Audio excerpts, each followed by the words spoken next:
很多人跟自己的妈妈的关系错综复杂，有些人会用摆烂来试图对妈妈复仇。我好想去跟家人解开一些什么。我每次忙完回老家的时候，我就会主动去抱他们，因为我觉得这件事情对他们来说可能是蛮害羞的一件事情。好像肢体这件事情是可以先突破一个心防的。有一次我记得为芭比祈祷，我也是故意在客厅找他们一起看，然后那个时候我们在客厅看完，然后他们两个就在旁边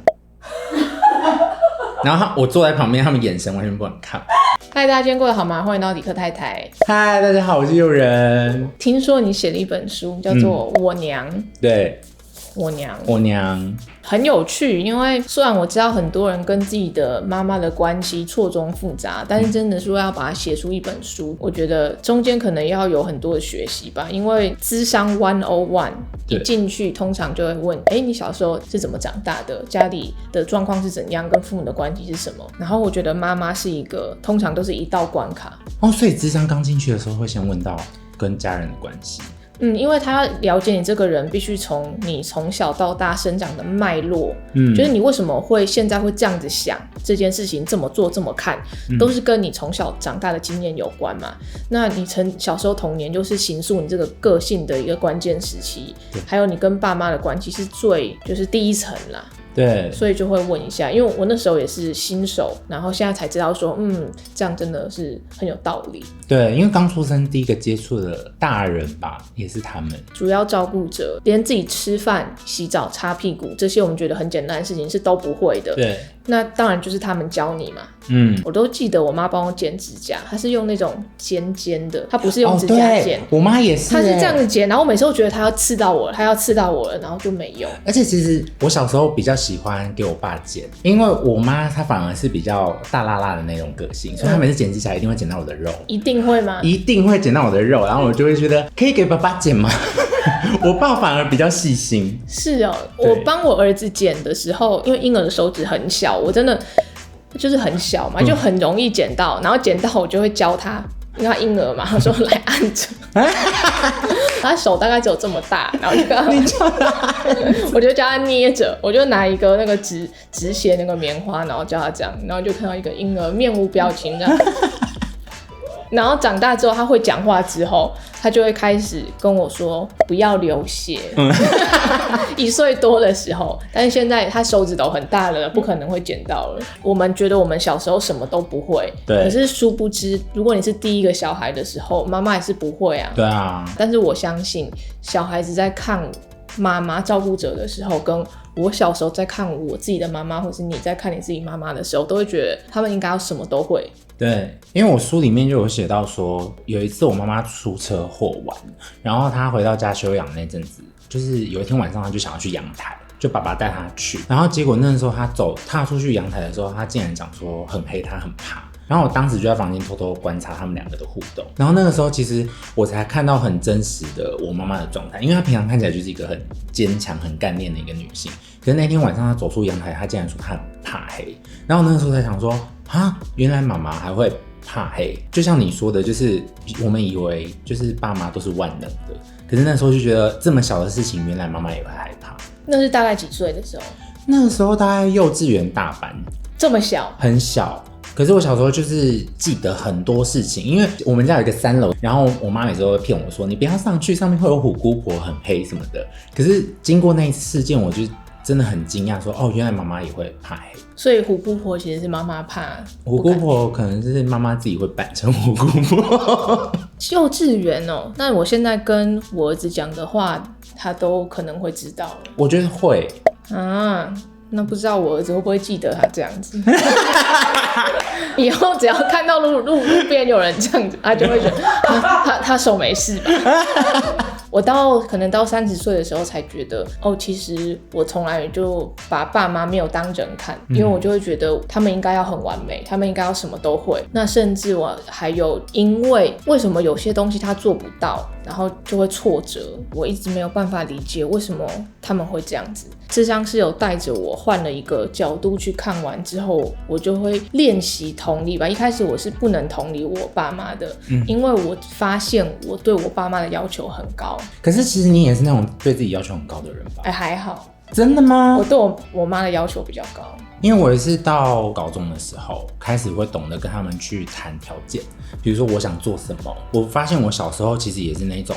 一直会想要符合他们期待，然后真的是到国中、高中慢慢去转换这件事情，我开始会去跟他们谈判说，那如果我想要做我想做的事情，那我可能成绩上面我会跟他们谈说，那如果这次有达到你们的期待，我可不可以去做另外一件我想做的事情？才慢慢发现说，在这个谈的过程中，原来爸妈其实很多东西是可以沟通的，不然其实小时候我会觉得说，我好像没办法去跟他们沟通什么东西。你选择的科系，你选择的职业，你有想过一定要得到爸妈认同过吗？小时候有比如说小时候我的理科或者是数学真的不好，以前会觉得说，那我一定要达到什么期待，然后真的是到国中的时候，我念了一所他们想要我念的私立学校，可是其实那个时候只想就是离家近的那一所国立学校。我那个时候才知道说，原来他们是因为邻居小孩也是念那所学校，然后大家都觉得那所学校比较好，所以就希望我去。所以我到国中的时候，就那个时候我就觉得好，那我就符合你们的期待，然后就去念那个学校。可是真的去念的时候，我才觉得对我来说很痛苦，就是你每天在经历不仅是课业上面的比较，就是连身边同侪他们用的东西、吃的东西都会去做比较。然后呢，这么小就会了，就会。然后那个时候我在国中的时候，真的经历还蛮痛苦的一段时光。我那个时候会叛逆，我觉得就是因为我觉得因为你们符合期待去念的这所学校，可是我有很多东西，我觉得我好像都没有表达出来，我想要什么，我都没有去告诉你们。我觉得好像就是默默这样子之后，就经历了一个变化。我好奇问一下，在你那个时候，你是怎么意识到别人在比较这些东西的？我那时候就有一种我很讨厌的感觉。就是比如说身边同学他们连平常假日要出去玩，他们约什么餐厅，比如说家里附近最近开了一个很贵的餐厅，然后他们就会特别约那种地方，然后我就会觉得说，连穿什么牌子都，国中的时候就已经开始比较了，然后我就会觉得说，哇，我没办法去做这件事情。那你是因为不想做这件事情，所以觉得痛苦，还是觉得没办法做这件事情觉得痛苦？我觉得是不想也没办法，可能是各方面的排斥。就是我那个时候在课业上，我那个时候就开始摆烂，就是不想念的科目，我就真的摆烂，有一种在跟我爸妈复仇的感觉，就是有一种就是已经开始在反抗，说我不想念的科系，我就是完全摆烂，我不想要为了你们去考到怎么样的成绩。所以那个时候我可能也是因为课业上的关系，我其他东西也开始产生一些反感，就是同侪之间的那些比较，我就突然对比较这件事情非常反感。因为我在想，其实摆烂这件事情啊，如果家长看到的话，可能一开始不会觉得是一个警讯，一个不适应的警讯。一开始可能比较直来直往，就是你怎么这是你的人生，你怎么不努力？不努力，接下来辛苦了是你自己或什么的。要是我以前，我一定会这样。我就说这是你的人生啊，就想要讲道理给你听。但是殊不知小孩这些道理他都知道。我现在反而是会更有兴趣说，如果我现在看到一个表层的事情，我要怎么知道下面还有更深的其他的欲望跟理由？就是我想要可以成为这样子的家长，比如说小孩在哭闹，我妈就会直接说，你不要再哭了。就是想要把表面上那个发泄情绪的东西先把它压下来，先抚平。可是我现在有学到的一点就是，我会先搞清楚，他可能有时候讲不出来，我会先搞清楚他现在为什么在闹那个情绪，是因为累吗，还是什么？不然以前我就会觉得，哇，小孩子都不可能会懂事的，但殊不知下面都有原因。然后我觉得这件事情很重要的原因，是因为其实我长大之后也有看到很多人摆烂，某些成人他们就是故意不刷牙。然后要让牙齿全部都烂掉，他也是像你刚刚讲的复仇心理，因为他妈妈小时候有帮他戴牙套，妈妈没有在顾他的牙齿，叫他一定要刷好牙，所以牙齿就修了很久。可是他长大修好之后，他现在又故意不刷牙。有些人会用摆烂来试图对妈妈复仇，对，就算伤到自己都在所不惜。但是也有人会用这种手段，可能是对男女朋友。对，我想要了解这个背后真正的原因是什么。因为当你摆烂的时候，大家永远第一个就说，反正这是你的牙齿，这是你的身体啊，我不管你了。可是说不定在摆烂的人那时候心里希望听到的一句其实是，我会舍不得你这样子对你自己。或许这样子讲完之后，接下来这个人就真的有可能会改变。我觉得那个原因是那个时候已经有一个先行的想法，觉得说我不管讲什么，我爸妈都不会懂。我觉得在那个年纪的时候，所以你就会用行为上的一些事情去告诉他们，就像你刚刚讲的警讯，他们可能也没有意识到那我在提出我想要做的事情，或者是我没有讲出口的背后，这些行为其实已经显现出我在反抗，或者是说是一个求救讯号。对，我觉得他们没有意识到。然后那个时候，因为我爸爸又是一个比较严厉的人，他是警察，然后他管教我们真的比较严厉，所以其实那个时候我都真的是每天跟我爸吵得非常凶，连我妈都觉得我们像仇人，有点像你刚刚讲的，就是表面上想要去叫你不要这样，叫你先这样就好了，可是他们并没有去看到我背后到底真正想说的话是什么。然后我国中其实也经历到自己的自我认同，还有性别上面的，加上还有课业压力上面对于他们的期待等等，所以那些东西其实我都压在心里面，我完全不知道怎么跟他们说。然后我已经有一个觉得你们也听不懂这样。那后来怎么样又关系变好的？我真的是到高中，然后念了喜欢的学校，然后开始真的比较可以做自己想做的事情。刚刚有说的，跟他们会开始谈判，就会开始做这些，就是去沟通。然后真的关系开始比较好，是到真的是离开家。我原本以为我离开家会非常开心，当然刚出去真的很开心，可是后来才发现说，我慢慢会开始思考说，那我过去跟我爸妈的一些结好像没有解开。然后我那个时候，因为我到大学的时候是一边念书，然后一边在剧团演出，可能是因为做表演这件事情让我开始去探索自己。这一块我非常有兴趣。真的吗？在剧团演出的时候，那他们一定会安排你要做训练嘛，什么肢体课程，甚至是了解自己，然后角色剖析这些的。我那时候要是有上一堂这个课就好了，因为我就是很不会去剖析或者了解自己的人。人有动力去做这件事情，可能是因为就是有一个问题需要解决。可是通常需要了解自己这件事情有点重要，可是不了解也还是可以过日子。就反而你比较会有动力去了解为什么他这个人会这样想，我真的搞不懂。可是很少人会倒过来说，为什么我会觉得他这样很奇怪。我现在都是逆着回来，为什么我看到他做这件事情我会觉得心里不舒服。为什么我会不喜欢他这样做这件事情。以前我就会直接说你可不可以不要这样，然后现在我会问我说，为什么这件事情对他没有感觉，我却有感觉。我是逆着这样子回来认识自己的。我觉得演员脑中有很多的资料夹，就是可能有情绪上面的，或者是身边人物的，或者是有时候我们看电视的时候，可能有些角色也刚好我们就会放进去我们的资料夹里面，因为哪一天就可以拿出来用。那你有因为这些角色的认识改变你跟身边的人的关系吗？比如说你这么深入的去研究你要扮演的角色，那比如说跟家人朋友，你也会这样去分析他们吗？有跟家人开始有一些改变，就是因为我那时候其实在剧团很常演出一些短剧，可是那些短剧其实蛮多都是跟亲情有关的剧本，所以我那个时候在做这些角色练习的时候，我就突然在想说，这些角色跟家人的关系，我真的是到那个时候才突然意识到说，我好想去跟家人解开一些什么。然后那个时候可能也是因为我开始会想要去主动做一些改变，所以我那时候也是，我每次忙完回老家的时候，我就会主动去抱他们，因为我觉得这件事情对他们来说可能是蛮害羞的一件事情。可是我那时候就觉得好像肢体这件事情是可以先突破一个心防的。所以我那时候就去抱他们。然后我记得第一次抱他们的时候，我妈傻眼，她就眼眶还泛泪，就是很戏剧化这样。然后我爸当时也是傻住，可是反而我觉得是因为我想要开始做一些改变，他们好像也某方面来说觉得，我跟他们的关系好像越来越近，不像以前就是爸妈对小孩的这种关系。就是我从那个时候开始去做一些改变，因为我们跟爸妈的关系真的是太近了。这么近的人，如果比如说意见不合、吵架的时候，那是很大的一个反应。你说你要去修补它，其实都蛮难的。有的时候，像我可能会放不下面子，然后就僵在那。你刚刚有提到说，你就去拥抱他们嘛，可是我可能是连这样我都做不到。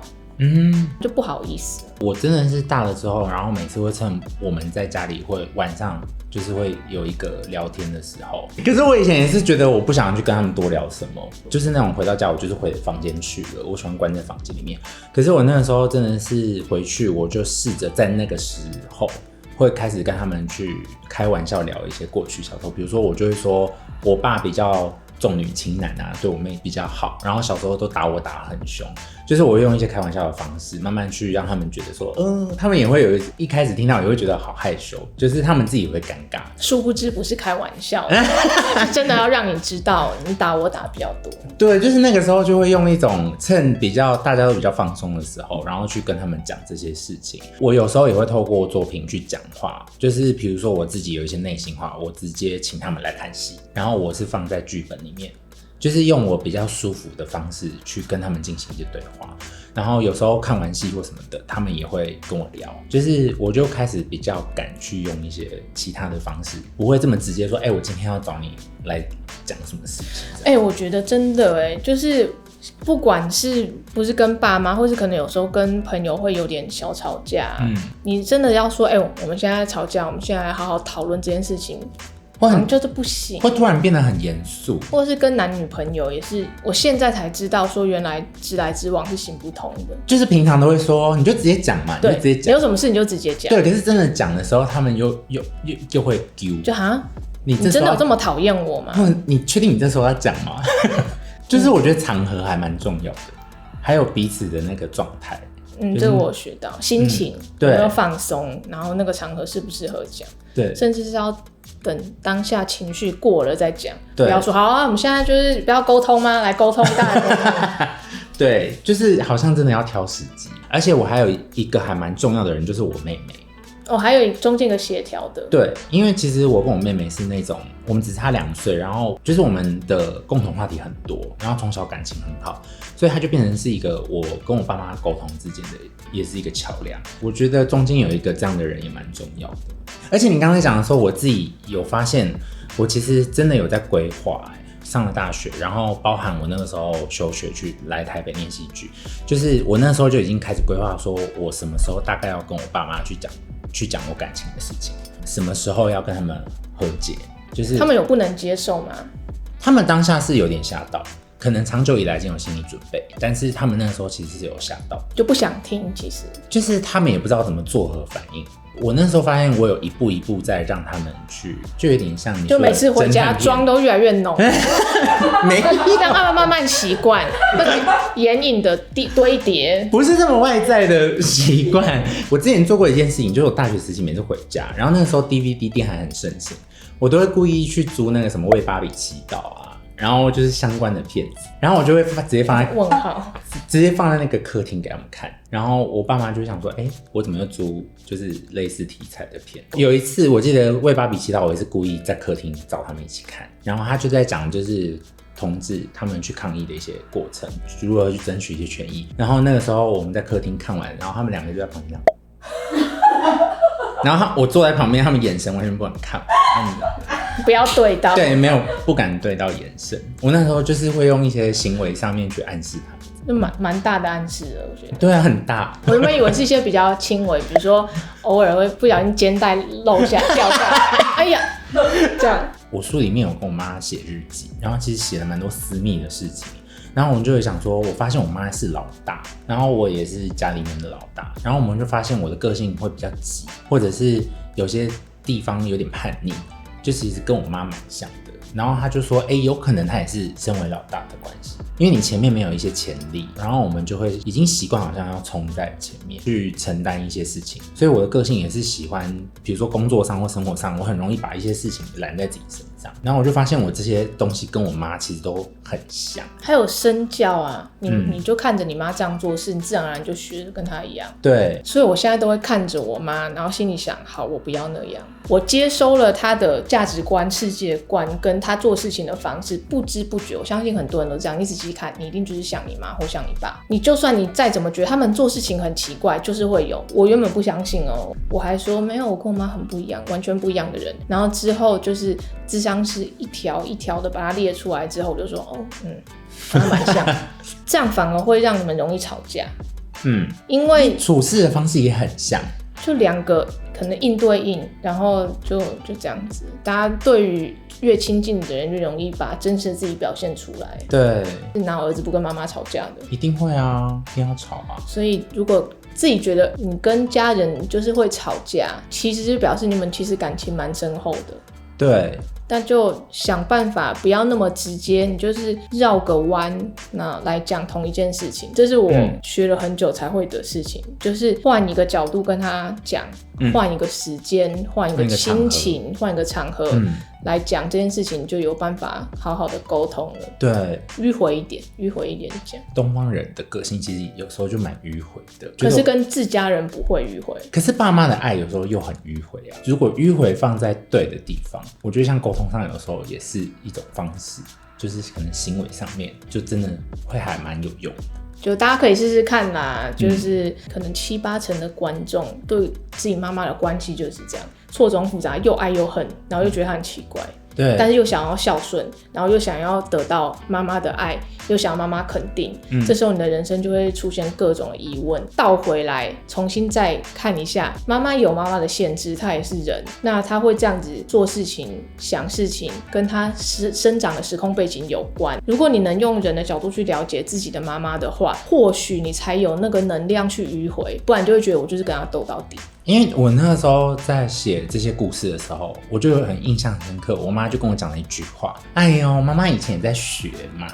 然后我那时候才发现，对啊，她在我现在这个年纪的时候已经有2个小孩，然后她其实真的很多事情她都没有碰过，他们真的也在学。然后有时候如果我脑子有冒出，其实爸妈其实也在学，好像这些事情也没有那么严重。而且我觉得还有一件事情是我自己也会觉得，不要给他们有一些社会上的期待，社会期待就会变成彼此的一个压力跟情绪勒索的一个工具。就比如说我们爸爸妈妈他们一定会要求我们去成为怎么样的状态，然后我们自然而然就像我们小时候也会觉得爸妈好像都做得到。我觉得好像爸妈也可以更去理解，有点像更平辈的方式，就是去了解他说其实他喜欢的是什么，或者是他心之所向的东西是什么，去了解那背后的东西。那我在这边也要帮爸爸妈妈说一句话，就是我之前跟諮商师讲，諮商师就问我说，如果你有得选择的话，你觉得你现在会在做什么样子的事情，然后怎样？然后我就说，我现在可能在做什么什么什么什么什么。他又问了我一个问题说，那你希望你可以给你儿子什么？结果我讲几乎一模一样的事情，然后諮商师就说，其实你想要给你儿子的是你想要得到的东西。然后我就想说，哇，我差一点，幸好我儿子还小，我就在諮商了。我差一点就想要在他身上塞满那些我想要的东西，但我怎么知道他想不想要？前面有当爸妈的人，你就要开始了解到，你对小孩的期待有没有可能是你希望你自己做到但是没做到的事情。可是10年20年之后，整个世界又不一样，可能智慧型手机都消失了，那你要去叫他去当工程师要做什么？我没有办法去预测未来，但是我能控制我现在不要强加我想要的东西在我小孩身上。对我们而言，我们不是强加，是我们觉得那个东西很好要给你，可是小孩就有时候就不想接收，你就会觉得哇，为什么我这么好的东西给你都不要，就会变成2代之间的冲突，可是双方都是利益良善。对，所以今天谢谢诱人啊，谢谢跟我们讲了这么多跟妈妈之间的事情，然后我相信会有一些感触啦。人死之前想到的都不是说我这辈子成就做到哪里，而是你跟你最亲近人的关系。那跟妈妈的关系尤其重要，所以就希望大家可以看一下自己跟妈妈的关系，然后是不是又在硬碰硬了，跟可以找到一个软化的方式对待自己的妈妈。好了，那今天就这样啦。如果你喜欢我的影片的话，请帮我在留言分享。如果还没订阅的话，请帮我订阅一下。谢谢收看，我们下次见。